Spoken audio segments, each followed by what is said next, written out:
Mga secret weapon. Secret weapon. Mata.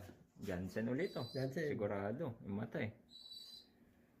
Ngayon pinalagyan na Uy, ni grabe naman mata nito. San Tuldok na pula. Very nice to handle.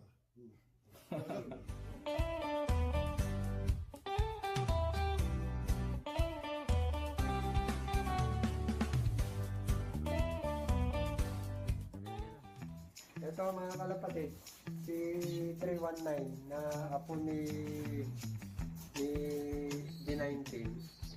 Pag nag-aanak to, talagang hindi pinapakawalan ng mga Taiwanese. Nag-uunan sila ng Chinese. Itinatawag pa eh, no?